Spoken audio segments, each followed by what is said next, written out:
Oh man, what Ladies this and is gonna be gentlemen, awesome. what's happening? We're live. I've got a giant eye on our screen, and then there's our guest, too. Grapes. Welcome. I don't even know what to say after that. Joe, You who we there, got with Ryan? us, man? We're getting every other word of you. Yeah, Oh, we're that getting every figures. I other had to word you're max saying, Headroom out, brother. didn't I? All right, we good now? He, more, He- and then Yeah, you're like Max Hedgerman. All the hell. All right, Oh, we're hey, good. Ryan, you got to stop it, brother. I'm gonna take over for you. here we go, creeps.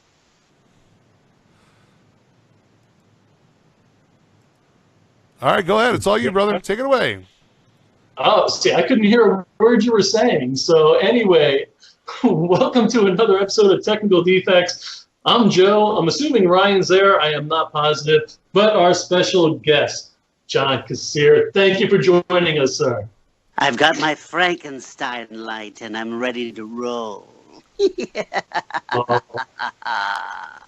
that is awesome. John, thank you so much for joining us. I've got a ton of questions, but I would love to start out. One of the stories I love is about you and a little show called Star Search. Oh boy. Can you Going kind right of touch for it. on Just that? going right for it. I am. I'll enlighten you. For those of you who don't know a lot about my background, I started in the theater. I've been, acting in the theater since I was a kid. I always loved it. Got my first off-Broadway show right out of college, which is a rare opportunity, but it happened for me. Of course, it closed after 3 weeks of inner fighting between the creative and the production team. So I got introduced to the professional theater system right off the bat.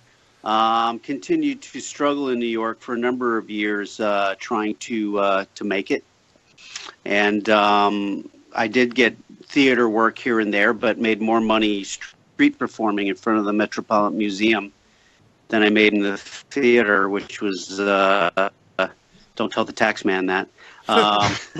Passing the hat. And then I was able to land myself a part in a show called Three Guys Naked from the Waist Down, which I know it sounds like a gay review in the village, but it was not. It was a show, a musical about stand-up comics. Think Dreamgirls, but with stand-up comics. So it's just the three actors. It was Scott Bakula, who we all know from Quantum Leap and other various shows, and now is on CSI New Orleans, and a guy named Jerry Colker, who had come from the theater, wound up being a writer on Growing Pains and shows like that, but was an actor, dancer, writer, and chorus line on Broadway, who had wrote this piece, and a guy named Michael Rupert, who we know as a guy who won the Tony Award for Sweet Charity, but also had made his way in falsettos, in the original lead in falsetto, March of the Falsettos, and these really great shows in the theater. Wrote the music for the show, and it was a big hit off Broadway. I played a very dark kind of Andy Kaufman-ish, suicidal comedian, and people thought I was a real comic. And I had done comedy. I'd done sketch comedy I grew up in Baltimore and went to school in Baltimore, and we had started a comedy group that did well in New York and USO tours and that kind of thing called Animal Crackers. So I'd done a lot of sketch comedy, but I really hadn't done much in the way of stand-up. The closest thing to that would have been my street performing act. And so I had all these, big stars and big producers and stuff. Lorne Michaels showing up and that kind of thing, showing up at our show. And after the show one day, this guy comes up to me and he goes, "Hey, I want you to be on our show, Star Search." And I'm like, "What?"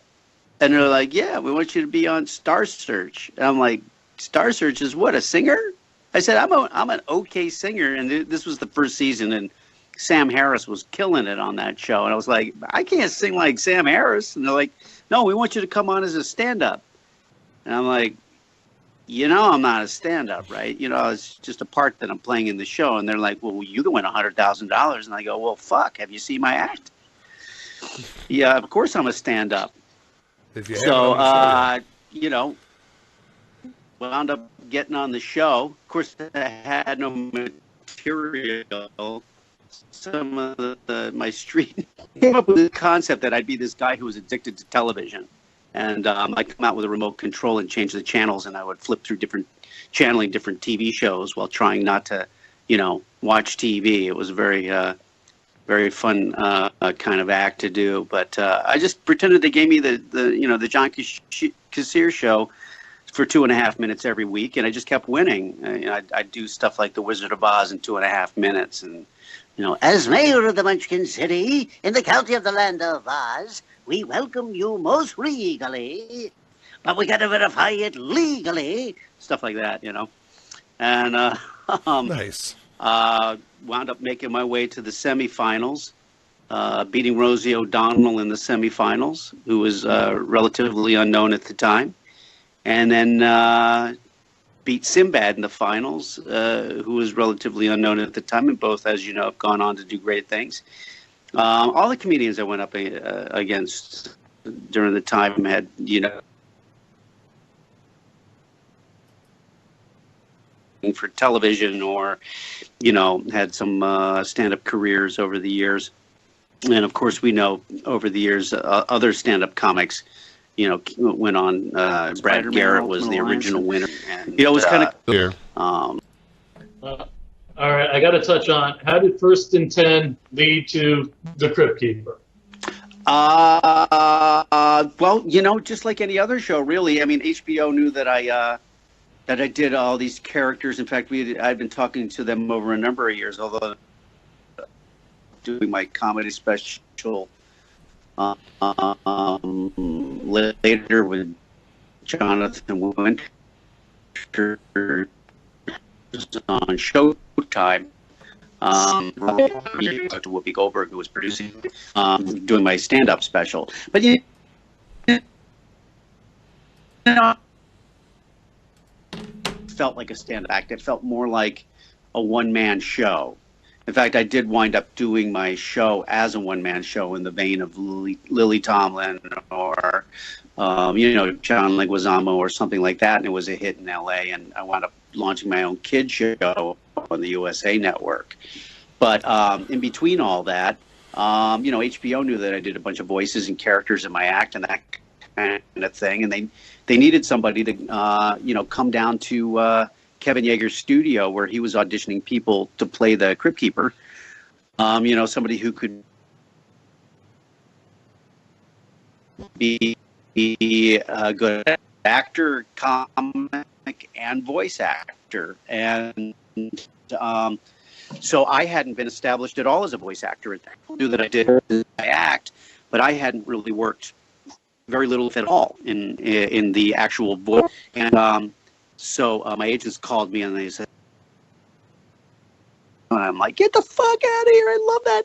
I used to steal, you know, my grandfather had like a little store where they sold, you know, cigarettes and candy and soda pop and that kind of stuff. And they had a magazine rack. My cousins and I would go there and he'd go, take a magazine. And then my cousins would always try to steal like the dirty magazines. And I would steal the Tales from the Crypt, you know. Had a different kind of bone going on there. So I got a question for you with this. Well, once you wrap this up, I got a good one for you. Go ahead. Keep going, John. I'm sorry. Okay. Keep it in your side pocket. I'll be ready for it. But you know, that evolved into them asking me to come down and audition for it. And I went into Kevin's studio. I could see all these other actors. They had, you know, comics and voice actors and, you know, Michael. I seem to remember Michael Winslow there and Charlie Flesher and some other people, you know. And and there was some people that were looking at the copy and reading the puns going, be careful what you ask for. You may get it. They're like, oh, my God, this stuff sucks. This is horrible. And I'm like thinking to myself, you guys don't get it. You obviously didn't read the comic book and, you know, you just don't get it. He loves saying this stuff. This is, this is like Hitchcock's statement that, alliteration is the highest, puns and alliteration is the highest form of, language. It's like Shakespeare to the Crypt Keeper, And so he was working on the puppet. He had different versions of them there, including the version that you now see, or something very close to it. And it had holes in his throat and rotting teeth. And so I decided to make him like his saliva was drooling out of his mouth and his throat at the same time kind of sound. And, because my act, I started, I thought I'd throw in this cackling kind of Wicked Witch of the West laugh, which I don't think they were expecting at all, And I started doing it for Kevin, and he was just like, yeah, like this. He's like, yeah. He starts laughing, and I start laughing at him because he's so animated, and he starts laughing at me, and I just realized it worked so well for me to be laughing at my own jokes as the Crypt Keeper, and they had written some real fun stuff, and so I just made mincemeat out of it and got the next. I don't know if it was the next day or within the next couple of days, he had me doing it for Joel Silver and Richard Donner and in one of their trailer offices that were on the set.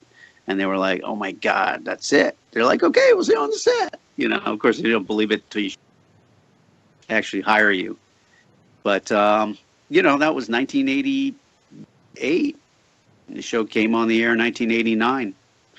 And once the show came on the air, all the voiceover agents wanted to handle my career. So, I went with the TPN, which was at that time the ICM voiceover department, best in the world, and I've been with them ever since. And you've had a huge career in voiceover.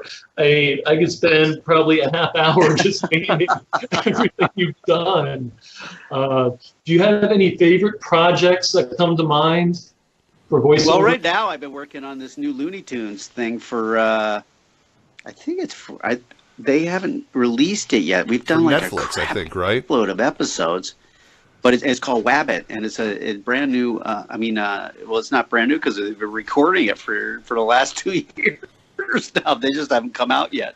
Looney Tunes. I've been playing Pete Puma on that, which is just one of my favorite characters to bring back to life. I loved Pete Puma. You go back and look at all the Warner Brothers cartoons, and he's only in like 2 of them, but he's so memorable. I know you. 3 or 4. You told me to. So I've been doing him, and he's a lot of fun and working with some of the best voice actors in the business, and we're having a blast doing it. And, hopefully we'll get to see that out there. Pete's Dragon last year was really a lot of fun to do. It was hard work, but, it's such a beautiful film. Two of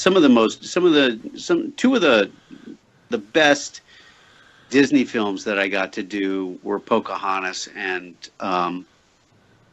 Pete's Dragon, and in both of them I got to play creatures or animals, and which is not easy to bring to life when you don't have any words to do it with. But at the same time, the ideas and what they're bringing across are so specific, and so what they give you is so much fun to work on. That I had a great time doing it, and both of them wound up being, I think, 2 of Disney's most beautiful animated films in content and in animation. Both of them are tearjerkers. Pete's Dragon. People are like, there isn't anybody that I know that watched it didn't say, "Dude, you made me cry." But that was a lot of fun to do. Over the years, I've done some really fun animated films. This year, over the last year or so, I worked on the War of the Planet of the Apes and their new VTR game, which is a lot of fun and that kind of thing. That's a really fun project to work on lately. But yeah, we'll see what the year brings. I love working for Illumination.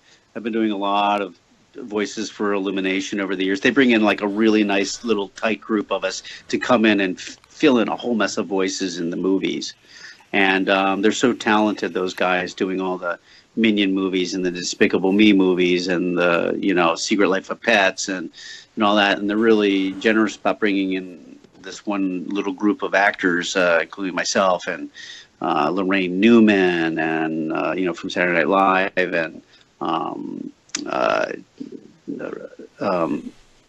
Jim Cummings, great voice actor, and Carlos Alazraqui, and Lori Allen, who's a great voice actress, and all these great people.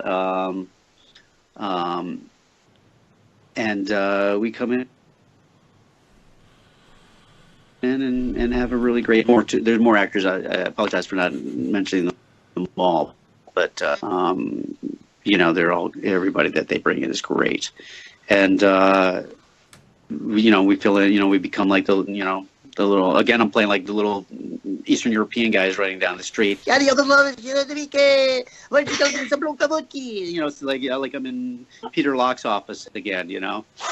Improvising, but. It's a really fun gig for me. I really enjoy it. I'm really grateful to be part of that fraternity of voice actors. Just letting you know, we'll probably have to wrap it up. I'm running out of time here, but I'll leave you. One of the things I want to leave you with is that, in all the years that I've been an actor, and I've been supporting myself as an actor now, this year going into third, which is pretty incredible. To even think about. There's a point where you win Star Search or something like that, and you think you're going to be a huge star or that kind of stuff, and then you're like, I don't know if that's really what I want. I think I just want to work all the time, because I think that it can be a double-edged sword. You give away a lot. You get a lot of power being a star, but you also give up a lot, because as soon as something doesn't work out, people take it all away from you. And I wanted to be that guy that shows up in everything, that makes all his characters more famous than him, and I kind of feel like I've had that opportunity, and I certainly appreciate my fan base. I hate to even call them fans, because I spend so much time, treating them like friends online and with social media and that kind of thing. It's kind of a fun thing these days, but including yourselves. I kind of feel like we're all in it. It's like back in college or high school again, entertaining my friends.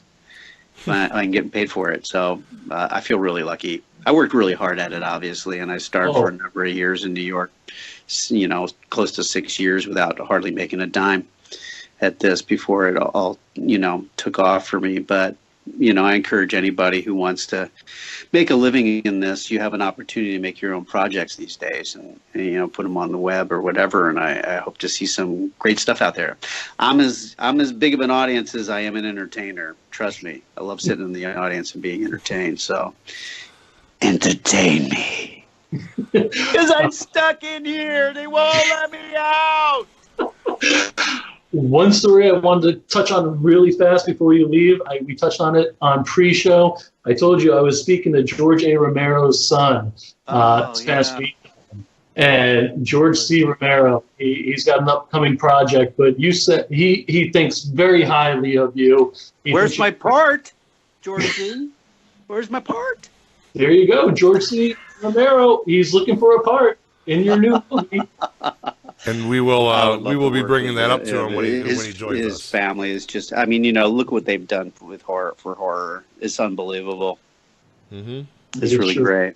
It surely is. Ryan, you said you had one question before we wrap it up? Two quick ones for you. First of all, I love the Ryan, fact are you that there? you played a character. Ryan, are you there? All right, you guys able to hear me? There wasn't enough room in here in this little teeny studio. So he left. Can you guys hear me now? Well, John, okay. Thank you, Joe and Ryan. And I hope all these listeners enjoyed this interview, and we get to talk to you again real soon. Thank you very much. Are there any websites or anything you would like to discuss before you leave? I mostly use my Facebook page because it's not, they only have 5,000 people. It doesn't get out of control. I do have a Twitter page. It's all both of them are John Kassir, Kassir, John John. I do have an Instagram, page. You can follow me there, and if I get enough followers, I'll start posting. But it's kind of like I work a lot, but I mean, so many of these guys like pay people to like run their page, and that doesn't scan for me. If I'm gonna do a page, I want to spend my own time talking to my friends and fans. I don't want to have somebody do it just for business reasons. Do you know what I mean? Right. Be in the position to be able to say that and do that, but there you go. All right. Smaller. It was great having you on. Thank you very much, and we look forward to more of your work. Thank you. Thanks, John. Bye, Ryan. Have a good one, man. Later. Thanks. Ciao. Ciao. Oh, you're so awesome. Go ahead and just hit the hang up button there, John. Just go ahead and hit it. Which one? The hang up, the red one. Find it. The red one, man, the red one. So we'll keep you on all night then. I'm melting. What a world. What a world. Talk to me, Ryan. All right, can you hear me now? I can. All right, John's kind of there. What's going on, brother? What do you mean, John? Is John still here? No, it's just the two of us in here right now, but his picture's still there. Okay, are we still live? We are live, brother. I got to figure out how much of that actually went out the first time and the second time, but he was a very fun guest. Yes. It just blew my mind. Mm-hmm. Great stories. Oh, yeah, he's a good, I mean, he's got great stories. I'm sure he's got even more. About how much actually went out there. I'm not even going to speculate. We'll discuss that later. What do you got going? What do I got going on? I don't know. I've been fixing stuff the whole show. Can you hear me? No, you're Max Hedgerming, and I don't see either.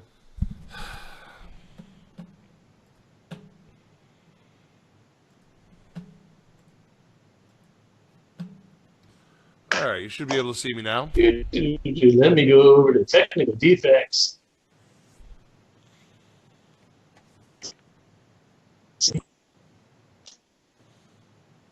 All right. Well, actually, I'll tell you what. We got to take care. We got to take care of some stuff in the background. So why don't we call it a show for the night? I still see John's name up there. Hopefully, he was able to hang up. He was. Can you hear me? Hello. Yes. Can you hear me, sir? Can you hear me?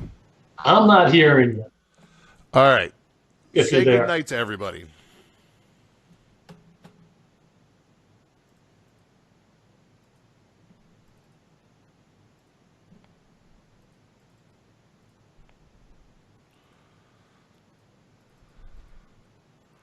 All right, everybody. We're going to wrap it up out there. We will be back next week. And, no, Kassir, great guest. We might jump back on a little bit. Right now, we're going to wrap it up for you, though. Hold on. I want to bring Joe back. I want to let him say goodnight to everybody. So give me 1 second here.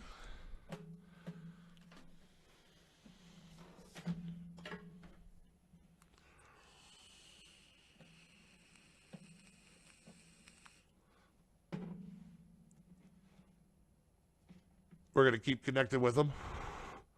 No, John Kassir, man, that man has some stories, let me tell you. Oh, boy.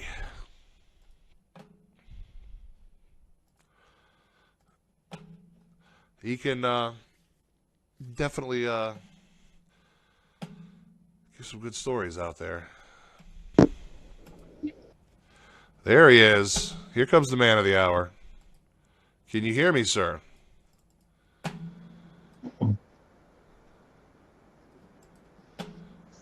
All right. Here. Can you hear me? I can hear you now. All right. Well, I was going to say, we got some stuff to do behind the scenes and figure out here. Do you want to say goodnight to the people, or what do you want to do, brother? That's up to you.